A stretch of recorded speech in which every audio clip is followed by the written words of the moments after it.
Awesome. We are live on air with the second ever Beautiful Trouble Training Network Hangout Live, Climate Games and Beyond for Creative Activism at the COP in Paris. We are joined by some fabulous artivistas here and one more that'll jump on hopefully in just a second. But for now, we can go ahead and kick it off with a little introduction from the fabulous people on the call here. Our goal with the call today is to get a sense of the projects that are going to be happening on the ground. But since we can, of course, just go online and read all the wonderful website material that's available, our aim today was to dig deeper into the strategy and the strategic thinking that went into these projects. So we have a series of question and answer that will go around the group and ask after everyone's had a chance to give a little 5-minute presentation. So we'll go ahead and get started. Sharon, would you like to introduce yourself and get started? Sure. We're just introducing ourselves, right, first, and then doing our presentations after? Yeah. Okay. I'm seeing the nod, yes. Hi, everybody. My name's Sharon. I am the executive director of an organization called the Ruckus Society. Ruckus also houses a project called the Indigenous Peoples Power Project. And today I'm going to be talking about our work with the North American Indigenous Delegation that is being hosted by the Indigenous Environmental Network. So it's nice to be on. Thanks. Great. Thank you. Mona? Hi, my name is Mona. I am a founder of what's called the Eroles project, which I'll be talking about today. And I am currently in Paris on the ground already, so hopefully I can talk a bit about what I know about what's going on here as well. Fabulous, thank you. Becca? Hi, I'm Becca Economopoulos. I'm with an arts collective that started a new museum called the Natural History Museum with an interest in getting inside the museum sector to transform it from within, calling on science museums to cut all ties to fossil fuels. And in December, we are bringing together groups and art collectives and activists from 8 or 9 countries around the world, all of us engaged in the cultural divestment movement, calling on cultural institutions to cut ties to fossil fuels.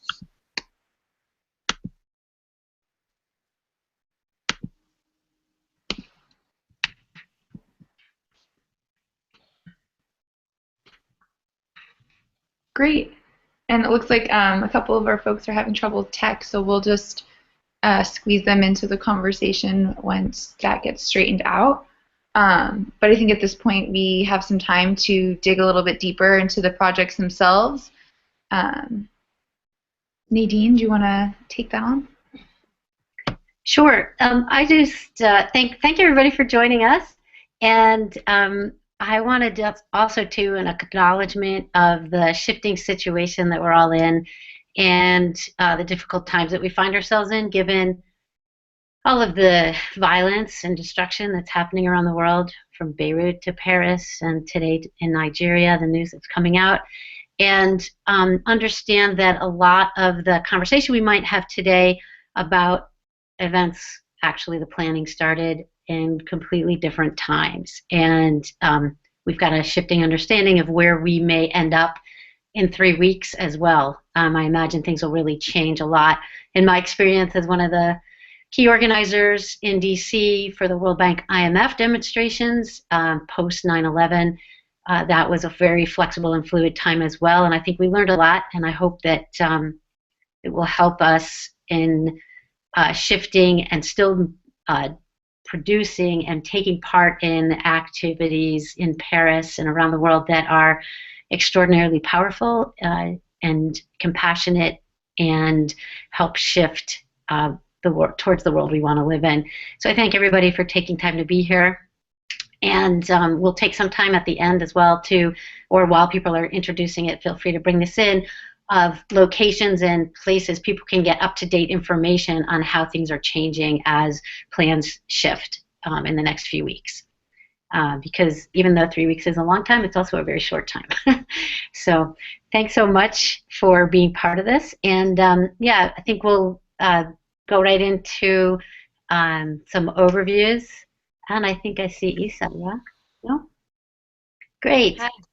Hi. So maybe, I know that there's some real time constraints on your end. Maybe we could even start with you saying hello and introducing yourself and the project and taking 5 minutes to update us on the climate games and the associated planning, and then we'll go around the circle from there. Does that sound great? Okay, great. Can I just check, because I'm not entirely clear, is this just us, or is it a webcast? This is actually a webcast, so it's on air. So it should, security-wise, just to be careful, if there's anything you don't want people to know publicly, don't say it here. But I would say that even if we were doing it just us, given technology these days. So I appreciate that reminder. And it will be available later, so you can always go back and look at it later too. So it is totally public. Okay, thank you. Well, hello everyone, and I apologize for being a little bit late. My name is Isa, and I'm the co-founder of the Laboratory of Insurrectionary Imagination. And what we have set up for the mobilizations around COP21 is a tool called Climate Games. That is actually a tool that was set up in 2014 by a Dutch group called Groenfront, and that they organized to take action against the coal industry, the coal port, and the coal-fired power station in Amsterdam. And basically what the climate games consist of, so we basically took on the concept and decided to beef it up for the mobilizations in Paris. And what the climate games consists of is an online tool. So it's a website that is mobile friendly with a interactive map where teams get formed completely anonymously, and then teams are invited to put information on gaming fields on the interactive map, and or then use this information to take action about the root causes of climate change and submit reports using the same interactive map with descriptions of their action, photos, videos, and we're encouraging people to be as creative as possible. And basically, there is a range of awards that teams can win by nominating themselves for certain awards, and then teams actually vote for each other to gain some awards. And these awards are seen, we try to devise the awards so that there would be a kind of pedagogical dimension, so that people could see what elements, what dimensions of an action can be important to think about. So there is, for instance, an award about that is called the Courageous Contagious. If there is someone who's never done it before on your team, there are awards about how to be really creative, how to be to reward being really creative, to reward being really funny, and to give information about other teams, to support other teams as well. So teams that will actually take on the care of other teams are rewarded, etc. So the website is www.climategames.net. It's in French and English. I think that at this point there are more than 100 teams that have signed up to take part, and all the teams are invited to play for the duration of the COP21. So between the 30th of November and the 12th of December, the COP21 ends on the 11th of December. But the day of action at the end is on the 12th, and we're inviting teams to play for duration of the COP21. So obviously, with the current situation in France, teams will have to be even more creative than they could think of before, so that the state of emergency and the wide bans that are the consequence of the state of emergency is not seen as a stop for the mobilizations around climate justice. It seems very important to us that we show solidarity with the victims of all forms of terrorism. It is not a question of ignoring what just happened, but to bear in mind that actually the root causes of the climate chaos and climate injustice are the root causes of terrorism as well. That's my personal conviction, and that it's really important to not let the state dictate and use that opportunity to shut down on our capacity and our willingness to take action.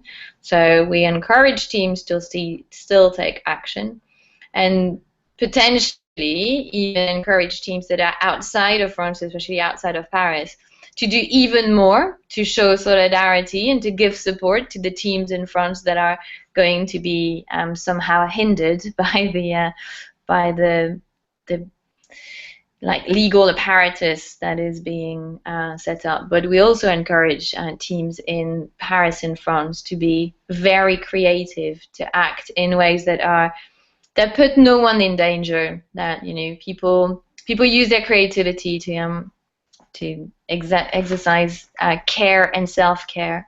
That seems crucial, but it's important to remain mobilized.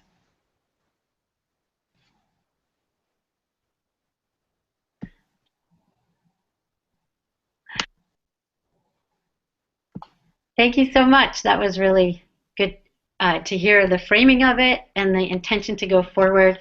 That's really, really important, and definitely support you. And we'll see what beautiful trouble we can stir up on this side of the pond. So shall we just keep going around the circle and hear the big framing pieces from everyone, and then we'll encourage folks to write in questions in our group chat. In fact, while people are introducing the rest of the activities, feel free to say hello in the group chat if you'd like on the sideline. Let us know where you're calling in from. That would be really helpful. And if you have a question that you want to type in even right now, you feel free to do that, and we'll capture it as we go forward. Great, and welcome. And I see that Rae is here as a blue dot, but we're glad that you're joining us. Here we go. So actually, maybe Rae, what should we hear? Let's go around the circle. Maybe Becca, do you want to kick off? And then we'll ask Sharon, and then we'll go to Mona, and then we'll go to Rae to hear 2 to 3, 4 minutes about the framing of the actions that you're taking and the proposal of proposed plans. Is that good? Sure. Hi, everybody. My name's Becca Economopoulos. I'm with an art collective called Not an Alternative, based out of Brooklyn. A little over a year ago, we launched a new museum called the Natural History Museum. So I'll share my screen if I can figure out how to do that, and just show you our museum. So we do everything that traditional natural history museums do, but we make a point to highlight the socio-political forces that shape nature but are excluded from traditional natural history museums. So, for example, if we talk about climate change in our programming, we're not just counting carbon molecules in the atmosphere. We're also looking at the role of the fossil fuel lobby or the corporate sponsors of science and natural history museums, for example.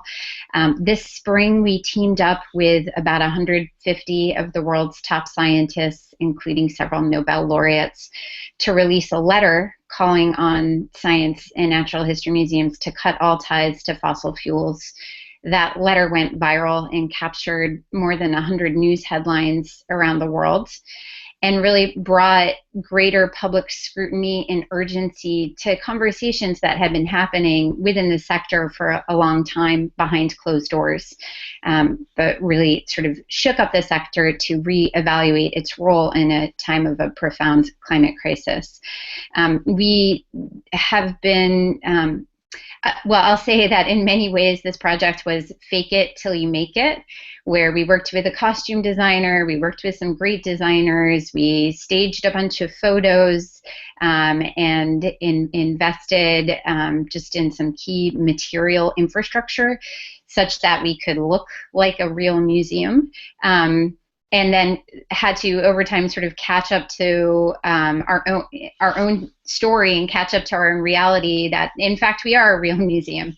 We're registered with the American Alliance of Museums, but in particular, you know, we were intending to do this in a way that it would create space for champions on the inside of these institutions to push this agenda from within. Our end goal is to radicalize these institutions and turn them into hubs for climate justice organizing in collaboration with communities on the front lines of the climate crisis, really looking at whose stories and whose voices are included and inscribed in these spaces. So we've had a lot of success. I'll tell you just quickly, we have exhibited and spoken at all of the major museum conventions, or many of the major museum conventions around the world in the last year. These are pictures from an exhibition we did at the American Alliance of Museums convention this spring with 7,000 museum professionals in attendance. We had the single largest exhibitor spot on the floor, 9 times bigger than the Smithsonian's and the American Museum of Natural History in New York, and right next to them. We took the opportunity to recreate installations and dioramas from those museums, but included information that they had excluded in those dioramas. Example given, David Koch of Koch Industries and the Koch brothers, those museums' board member and biggest sponsor and major donor, was conspicuously absent in dioramas they had presented on climate change. So we made a point to include him in those installations. In the last few months, we teamed up with 350.org to call on several of our key science and natural history museums to demonstrate their leadership by divesting, and have heard a response thus far from 5 institutions, really sort of blowing us away. The California Academy of Sciences in California is not only divesting, but they also implemented a GIVES policy precluding them from taking any funding from fossil fuel companies. Same thing with Phipps Conservatory in Pittsburgh, which is right in the heart of fracking country. The London Science Museum in the UK just dropped Shell Oil as a sponsor. The Field Museum in Chicago just announced that they're divesting. So things are moving. We were inspired to start this project because of peers in the UK. There's a collective of artists who call themselves Liberate Tate, and they have been using the vocabulary of contemporary art, oil paintings, performance, etc., to call on the Tate museums to drop BP as a sponsor. There are a collective of theater professionals called To BP or Not BP, who are using guerrilla theater to call on the Royal Shakespeare Company to drop BP as a sponsor. So we started to sort of really dig into and pay attention to the landscape of where cultural creatives around the world were using the vocabulary of the institutions that they're intervening upon, really blurring the boundaries between the inside and the outside, and the enclosure of the commons, and who gets to speak on behalf of these institutions, recognizing that there's a tug of war between the public and the private interest, and that they're doing this in very interesting ways. And so in Paris, in just a couple of weeks, we got some funding to bring groups that are working in this way from about 8 or 9 countries around the world together to meet for a 2-day sort of knowledge sharing and strategy and planning retreat. It'll be our first ever face-to-face. We're doing a couple of public events, a workshop in Montreuil at the Alternative Summit, and also a joint performative intervention at the Louvre on Wednesday, December 9th, calling on the Louvre Museum to drop Eni and Total as sponsors, 2 of the 6 super major oil companies in the world. So that's 12 to 2 p.m. on Wednesday, December 9th. But I'll close by saying that this is a rapidly growing international cultural movement of cultural practitioners calling on cultural institutions to preserve the public interest by dropping and canceling all ties to fossil fuels.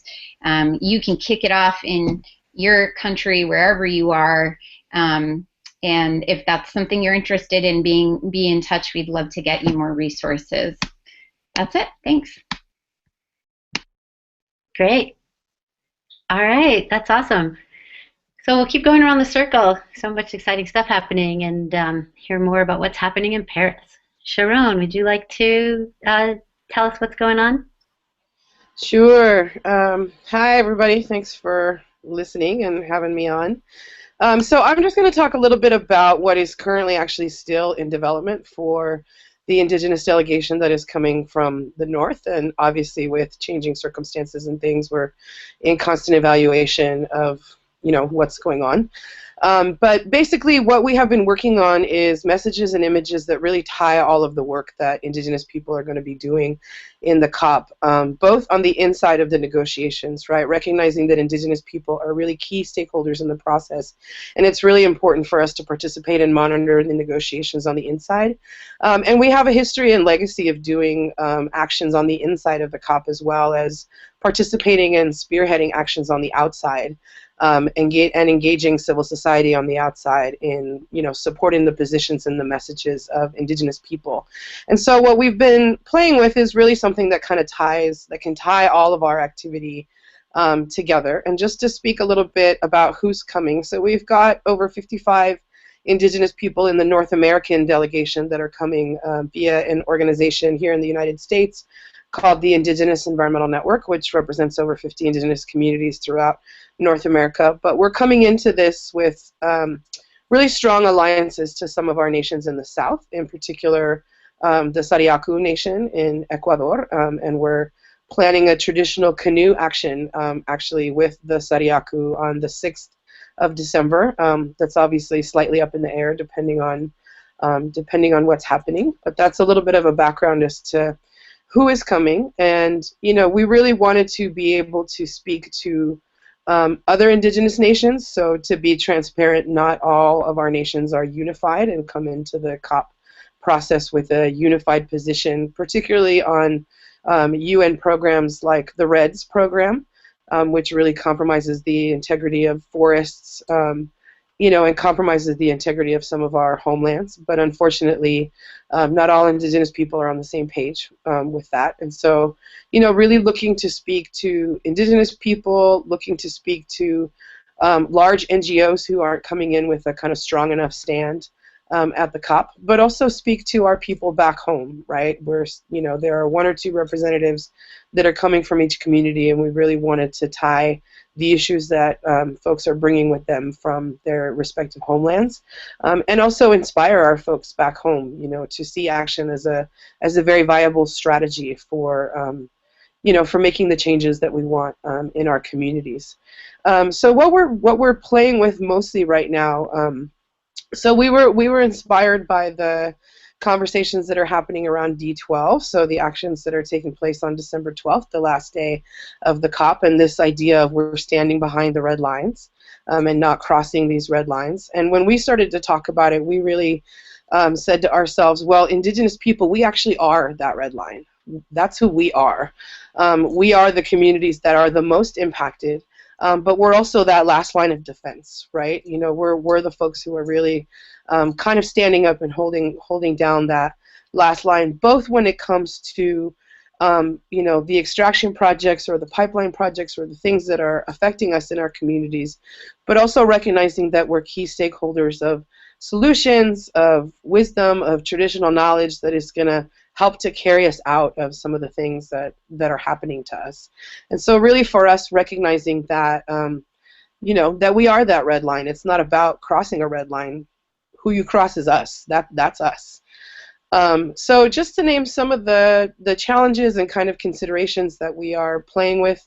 So, you know, as Indigenous people, we're very tied to our identity as Indigenous people, and it's very important for us to be true to ourselves and to represent the nations that we come from, and all of the medicine and the cultural things that come with being part of our communities. But we're also grappling with the strong air of tokenization of Indigenous people in Europe in particular, and not wanting to not wanting to play up to that tokenization, but holding our identities in a very firm and a very strong way. And so that's been a little bit of a challenge. I think, you know, there's a little bit of back and forth of like, well, can we take advantage of this kind of culture, and another part of us that just, you know, doesn't want to do that. And so, you know, we really want to come and stand in our integrity.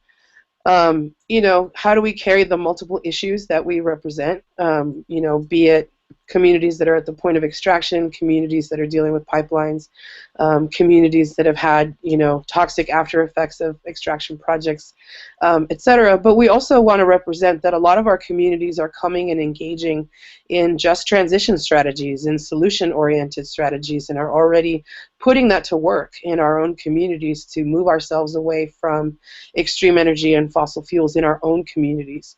And so we wanted to, you know, what we're trying to do is bring both of those things together. You know, the juxtaposition of, you know, we are warriors and we are defenders and we are protectors, but we are also keepers, and we uphold wisdom and we uphold solutions. And so how do we bring those things together in, you know, in action and in images and in messaging, and how do we tie that together in all of the actions? And so some of the imagery that we are playing with in terms of the red lines is either an arrow or a spear as a traditional tool that most of our people around the world utilize to sustain ourselves, to hunt food, things like that. And we're also playing with the imagery of a shield, you know, to represent us as protectors and defenders. But we also want to bring the element of life in. So some of our women in the Americas have launched a treaty that is going to be launched throughout the world, which we're asking nations to sign on to. And there have been strong declarations that have put out affirming life and affirming our role in defending and protecting life, particularly when it comes to water.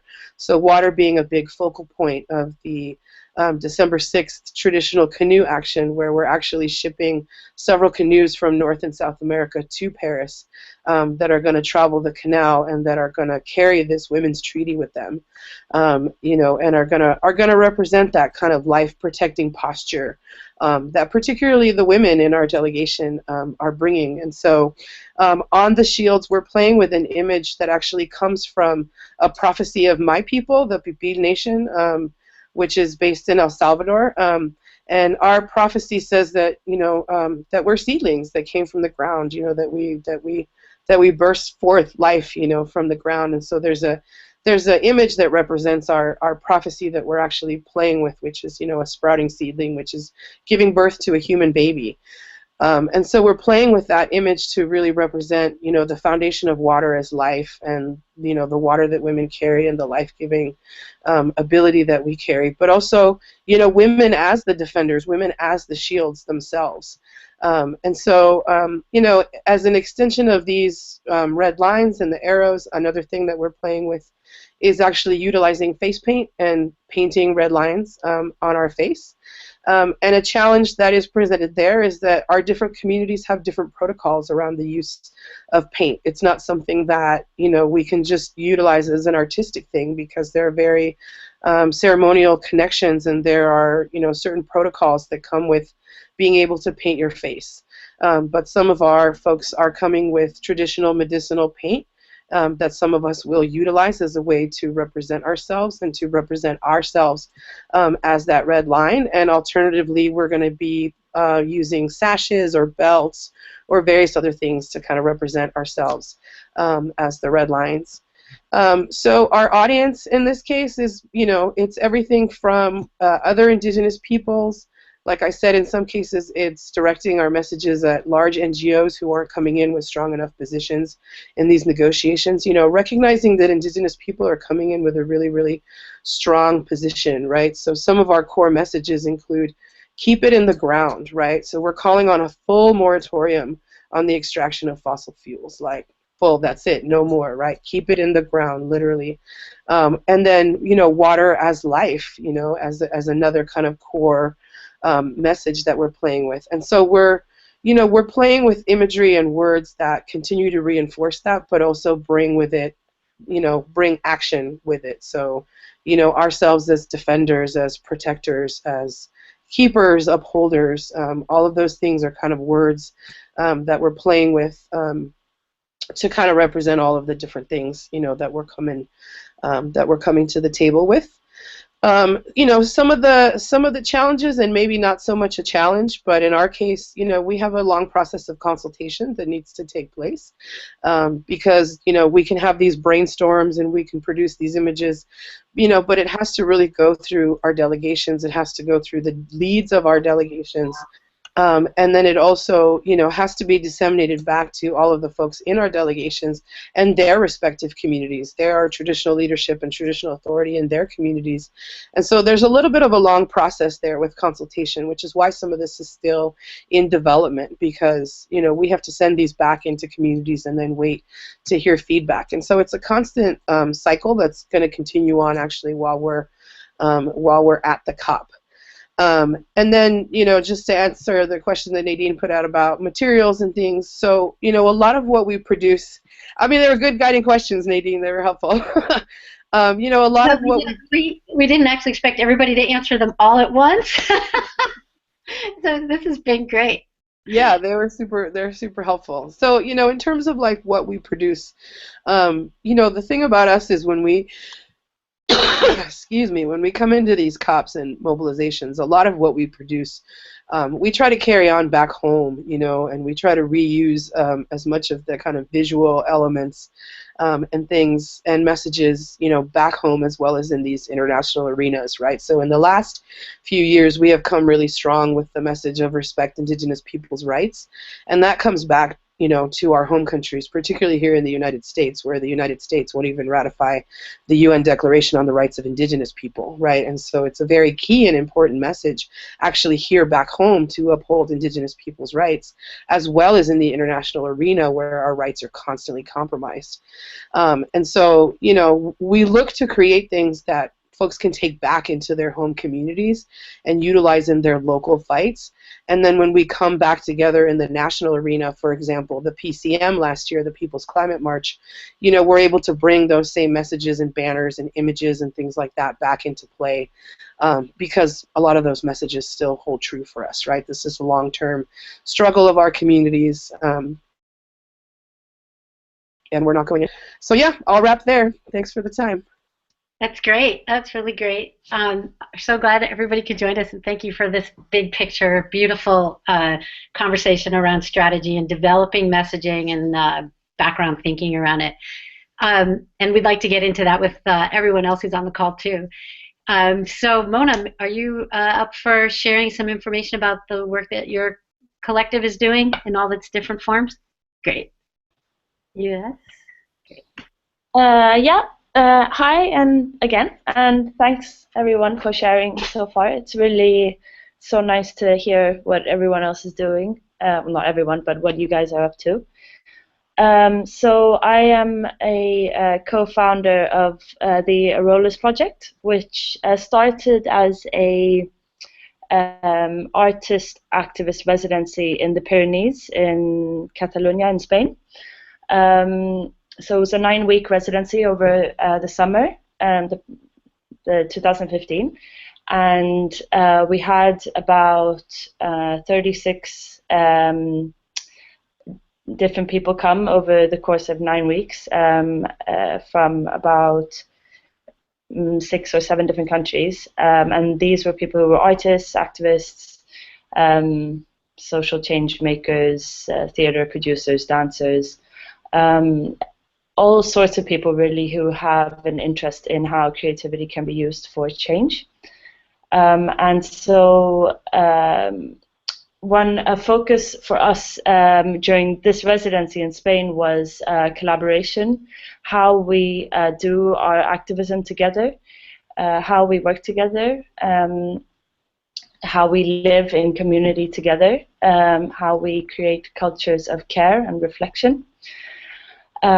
So throughout the 9 weeks, we had sort of a twin trail between looking at how we are relating to each other and working with each other, and how does this feed into our outer action. And for the outer action, we had the COP21 as our goal, or the thing that we were looking towards.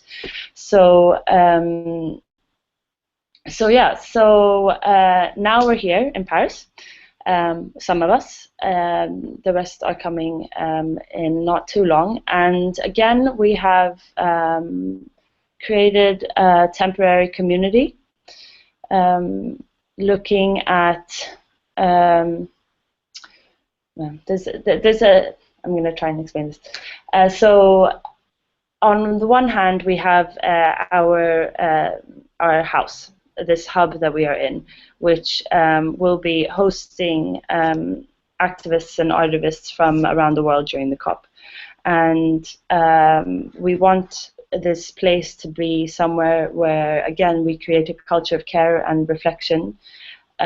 So all these great people who are going out and doing things have a space to come back, to get nurtured and nourished, and have time to think about what's been going on and how they're feeling. So we have a daily program with yoga and meditation and shared meals, and we will be setting up a feedback forum, so a specific time for reflection once the actions really start happening. So that's the one side, is this hosting or holding a space for these people. And then the other side is that, well, we who are organizing this, we're also a collective of artists and activists who will be doing different actions throughout Paris, throughout the COP.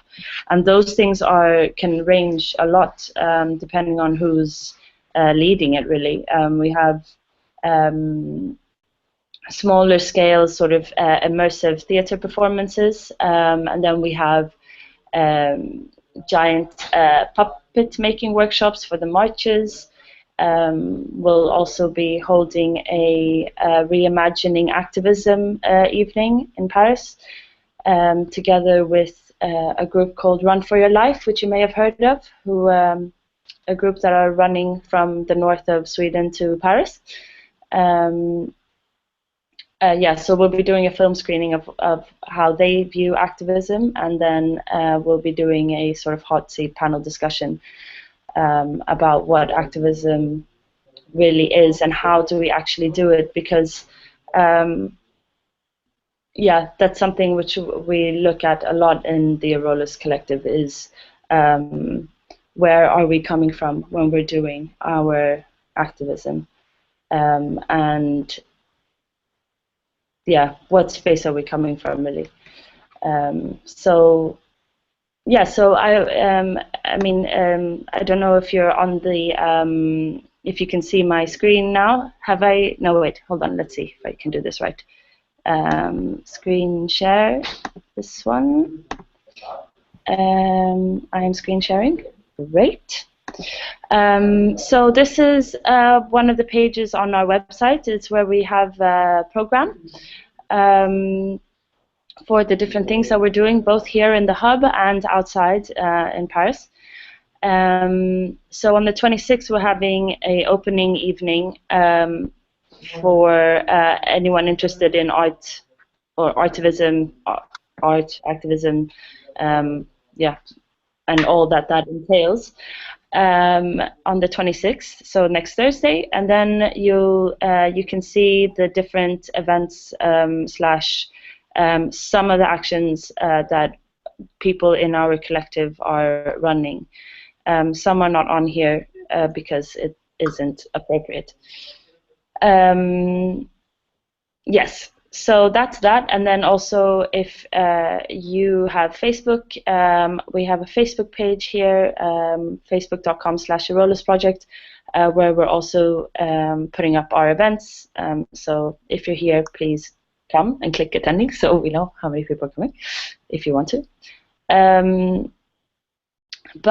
Yeah, so and yeah, there's a mix between doing things which aren't so connected to the bigger, wider actions. Like we're doing a performance called the UN Canteen, where we're getting the audience to cook together, and then we will try and create circumstances which will show people's true political nature around the kitchen table. So a collaborative, immersive performance, which you know, is something that was an idea that came out of the Eroles residency, and when we were up in the mountains in a very different context to Paris. But then, of course, we will be joining in with, for example, the Red Lines and other actions happening on a bigger scale as the Eroles Collective. And at the moment, all that stuff is still in the making. But yeah, have I missed anything? Or I think this sounds great. It's a great place to start. Yeah, it's already 7:15. So yeah, thank you very much. That's great. It's a great place to start, and the website is a wonderful place to get information.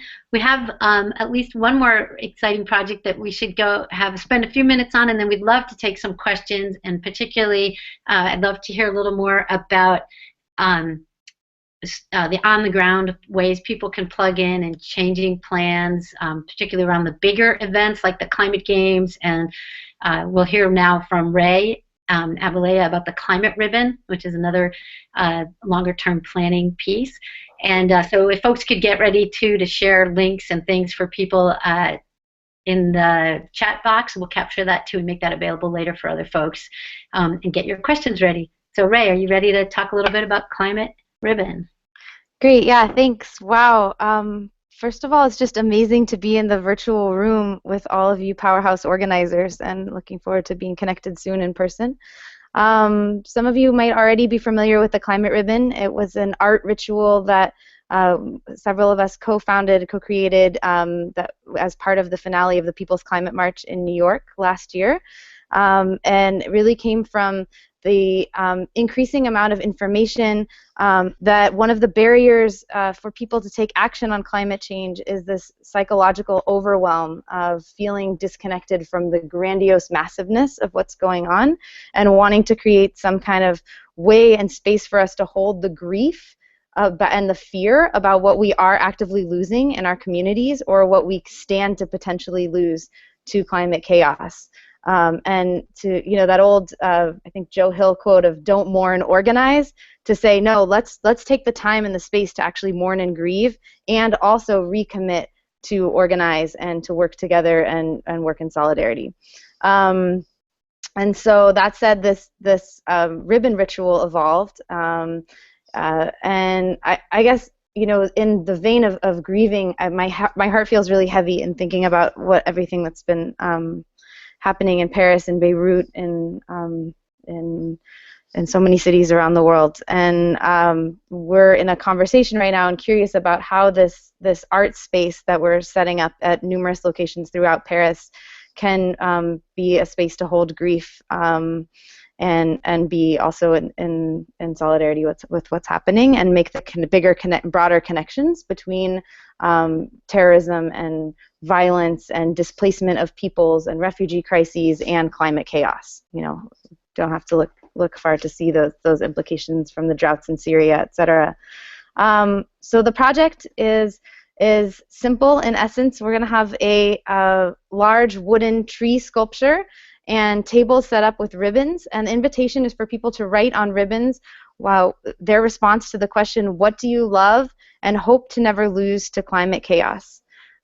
People write their response on the ribbon, their name, where they live, and their age, and then tie their ribbon onto the tree.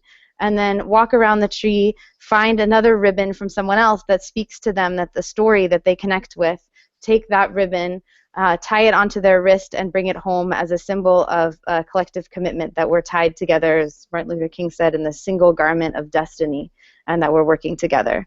I will share my screen, and you can see our website, hopefully.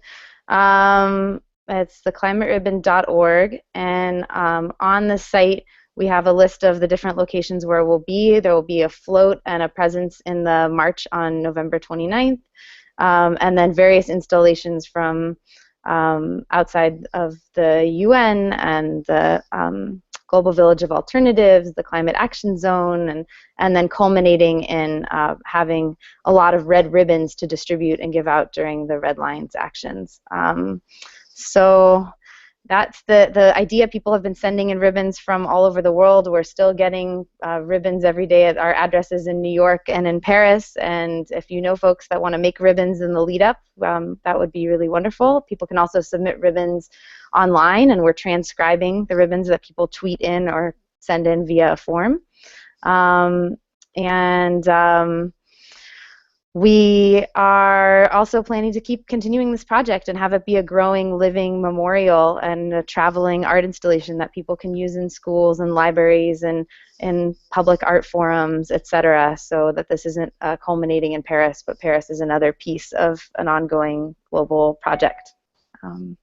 So I will leave it there. A little bit more reflective and less direct action-y than previous things that I've done at these types of gatherings that I know some of you from, but feels really apropos to be bringing some ritual elements.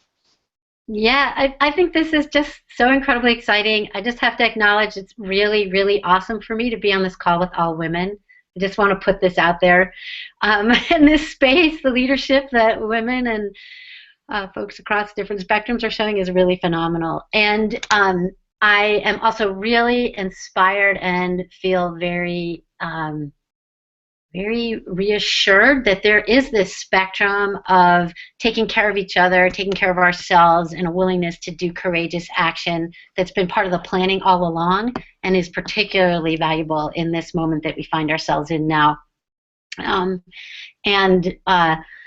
There is a beautiful Trouble module that's been going around with the title of, when protest is made illegal, make a daily life protest. And I think that this speaks to some of the creative stuff that Isa was talking about in the beginning and others of how we're going to have to translate some of the, there it is, thanks Chelsea, of how we're going to translate some of the more confrontational things that we were all dreaming of doing, or more aggressive or assertive things, into more accessible in this particular context that we're in right now.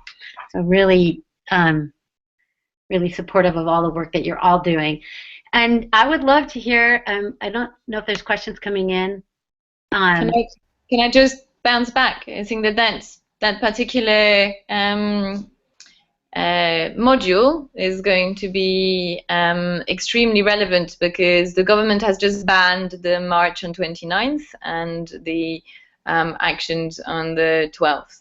So it's like basically the what we feared is happening, is that basically the state is seizing the moment to try to smother social movement. So I think that creativity is going to have to go into overdrive, and this is where we're going to have to see the capacity that movements have to bounce back and to not let themselves be intimidated by this kind of moves, because I think that this is I mean, it's like, I know that there are a few, quite a lot of you are from the States, and I feel that basically what is going on at the moment in France is what happened in the States, especially after 2001.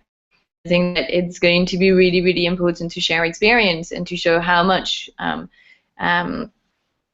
the social movements should not let themselves be bullied, because in my view this is what it is, and how in a very quick manner we can use all this imagination and creativity to not be like rabbits in the headlights, and actually respond strongly, because the legitimacy of what we were talking about on the 12th of November hasn't changed. It hasn't been affected, and I think it's really important that we don't let the discourse of terrorism that you all know too well to redefine what we do. So, but yes, it's like for those of us who've been working for almost 2 years on these, it's like we have a very short amount of time to bounce back. So it's going to be interesting times, dark but interesting. Yeah, and I really support people in thinking about this. So if you Isa, and then I see Rae would like to say something addressing some of the underlying assumptions, the strategy that went into planning the games in the first place about embracing play and life, and things like that might come in very handy now, and in particular, more of the time spent in actually supporting movement building for the long haul. That perspective also might be really critical. So, Rae, do you want to say something? Then maybe Isa can address that, and then I'd love to hear from the rest of the folks on the call. Yeah, go ahead, Isa. I was just saying wow, and thank you for the update. Can I actually, because I feel a bit jealous now because everybody has screen shared and I didn't, so, and we have a website too, so I'm going to, I just would like to show, hang on, so. And I just, while you're screen sharing, I'll just say, as one of the key organizers in DC after September 11th, and after our declaration here, our living through 3 days of martial law, what happened was the NGOs actually were fearful, really uncharted territory at that point. I mean, we should get better at predicting these things, I guess, or being ready for them. And they pulled out even before all the meetings and things were changed and moved and things like that. So that's perhaps our biggest enemy at this point, is NGOs that feel that they have a lot to risk. And I think I'm hopeful that individuals who are organizing outside of the giant NGOs actually have more of a commitment and a strength to continue on in creative ways, even if the big NGOs pull out their support for actions on the ground in Paris. And that's a big one. I feel that hasn't necessarily changed that much. So I am not sure that I'm actually finding the way to screen share, and I'm not going to waste. Here you can do it. If you click on your picture, you'll see a green box with a white arrow on the left side. Yeah, I keep on clicking it. Look, don't worry about it. I've put the website on the chat box, and the the idea behind climate games is to tap into the capacity of people to have this playful approach to life, and to be able to say very strongly, we can take issues seriously without taking ourselves seriously, like to not be too serious about ourselves and be very serious about the issues, and to actually feel that it is important to be able to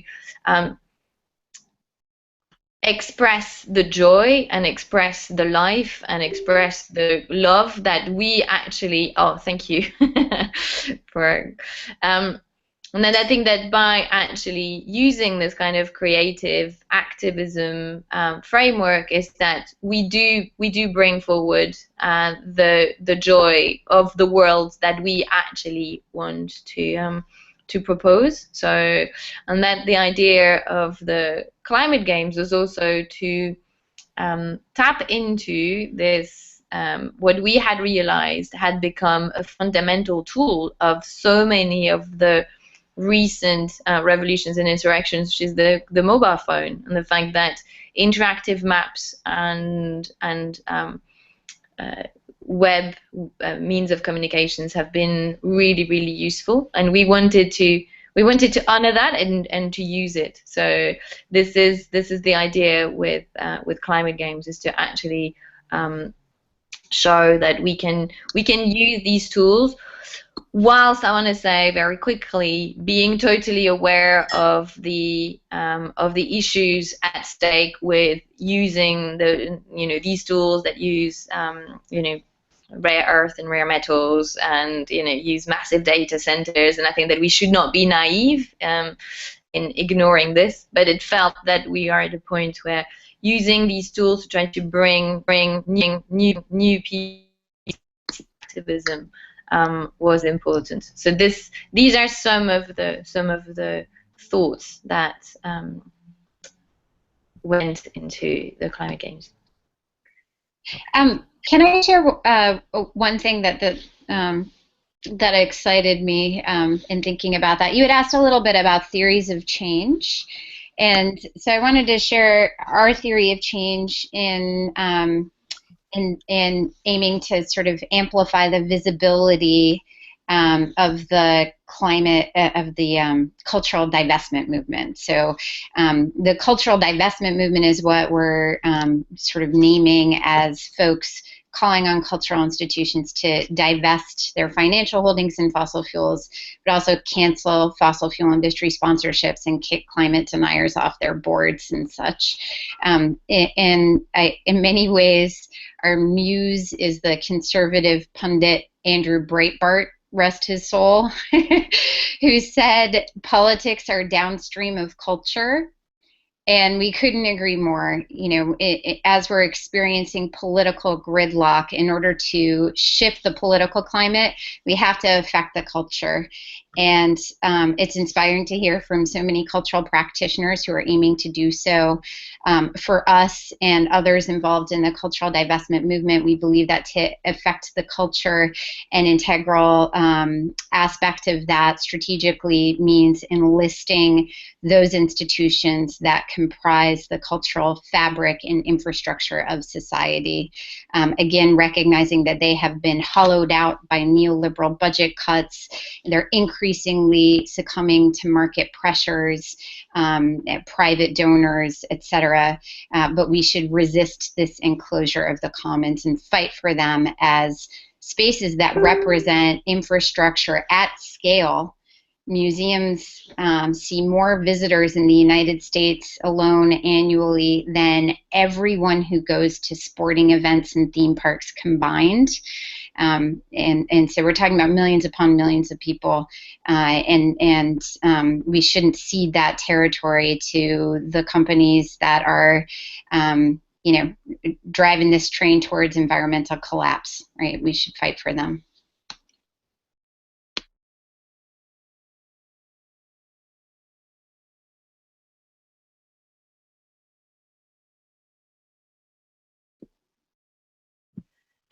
That's really great. That's so great. We are at our 1 hour, but if people want to stay for just a couple more minutes, we're happy to take more comments and questions. I don't know if Sharon, if you want to add anything, or Mona or Rae. Totally open for hearing more. Mm-hmm. Sure. Yeah, I don't have a lot more to add other than just to affirm what folks are saying here, and particularly from the side of Indigenous people. We're not going anywhere, right? We've always known that we are really critical stakeholders in this process, and it's very important for us to be present in on all sides of this, both on the inside of the negotiations and outside, engaging with, taking action with civil society. And so, we're all still coming. We're looking at how to modify plans, how to make our stand, how to continue to uphold everything that we're bringing to the table, in spite of everything that's going on, and are ready to extend our support, particularly to those in France and in Europe that are facing the highest levels of repression around what has taken place, and actively exercising our solidarity with refugees and undocumented people in France, and other people of color and Indigenous people who live in France who are dealing with the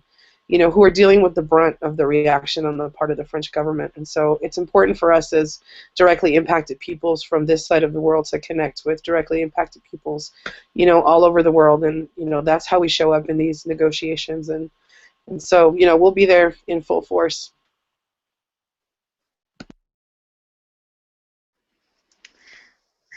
Can I just say a really quick thing, because I'm really sorry I need to leave, but thank you so much. I think that this is exactly the kind of solidarity that is utterly necessary in those times, because I think that we are very much at a watershed of pushing against climate justice, and I think that it's very in those moments. The last week, with the last 5 days, have been excruciating here in Paris, and to hear this is very heartwarming. So thank you so much, and I'm very, very looking forward to seeing you in Paris, where we definitely need to show that we are as committed as we ever were. So goodbye, everyone, and thank you very much. Bye, Isa.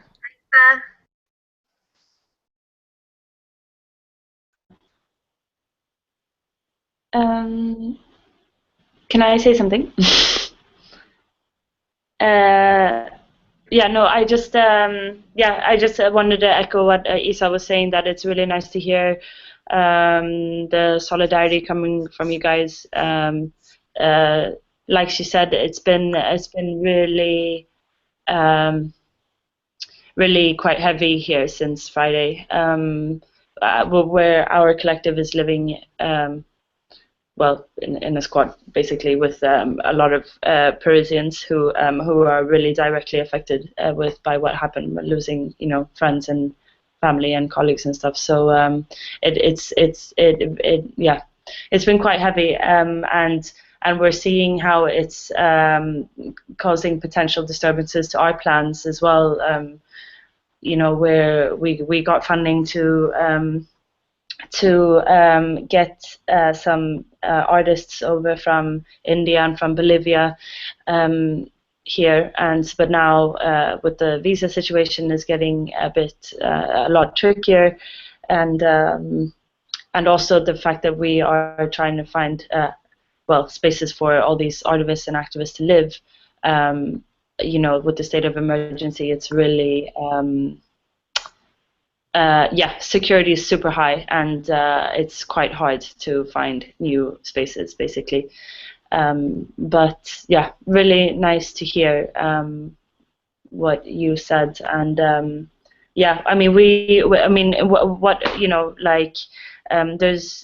it's never really felt more needed to really continue getting together and feeling community, and the support and strength that gives. So we're going to keep going as well. Yeah, basically all I wanted to say. Yeah. So we really appreciate everyone taking the time to be with us. Not only all the work that went in before Friday the 13th, but all the work that will go in. I'm not coming to Paris. I'm very committed to organizing here and being supportive here, and I do think, as you all mentioned, it's even more important that we show strength outside of Paris and in support and draw the connections across the injustices and the violence that we face, and really give ourselves permission to be creative and take care of each other and be safe at the same time, and set the stage for continued work. I will say something that hit me after post 9/11 as an elder then, now I'm just even older, is that I felt that particularly in the United States, and I think dare say this is in Europe, is that we don't prepare our activists to have to face real risks that particularly communities of color, Indigenous folks, frontline groups have been facing their whole lives, and that this piece of activism is something that we have to take on and be more proactive about, that it's not always easy to be an activist, and the risks that we face can be more serious in different situations than we often deal with on a regular basis, say, as a white woman in Washington, D.C. And so that kind of preparation and support for people is hard to do right in this moment, but it's something that we all need to think about integrating, as folks have talked about, self-care, grief, and transition work into building a more supportive community to face all of these assaults. I'll just say the whole spectrum of assaults. So, not to keep you online any longer, I find all of your work really exciting and really courageous and really inspirational, and I'm hoping that other people who watch this will figure out how to be involved directly with this work and support the things coming up in 3 weeks in the end of November and December. Any other closing thoughts from folks on this call? I'd be totally happy if anybody wanted to say anything else. Thank you very, very much. It's been lovely. Yeah, thank you so much for organizing this call. And I guess because I'm wearing a ritual hat, I'm just thinking about how do we absolutely transform and turn on its head this state repression and do things that are bolder, more creative, and heartfelt. You know, if thousands of people can get together for a ritual in the streets without a permit, what else can we do together collectively in Paris? And I just want to mention, because I know there's people that are listening in, that I don't know if it's been mentioned, all the solidarity actions that are happening around the world, and November 28th and 29th, that there's events planned in cities all over the place, and a lot going on in local communities. And I think that's really where the strength is always to not just all gather in one place, but work from where we are with what we have in our communities.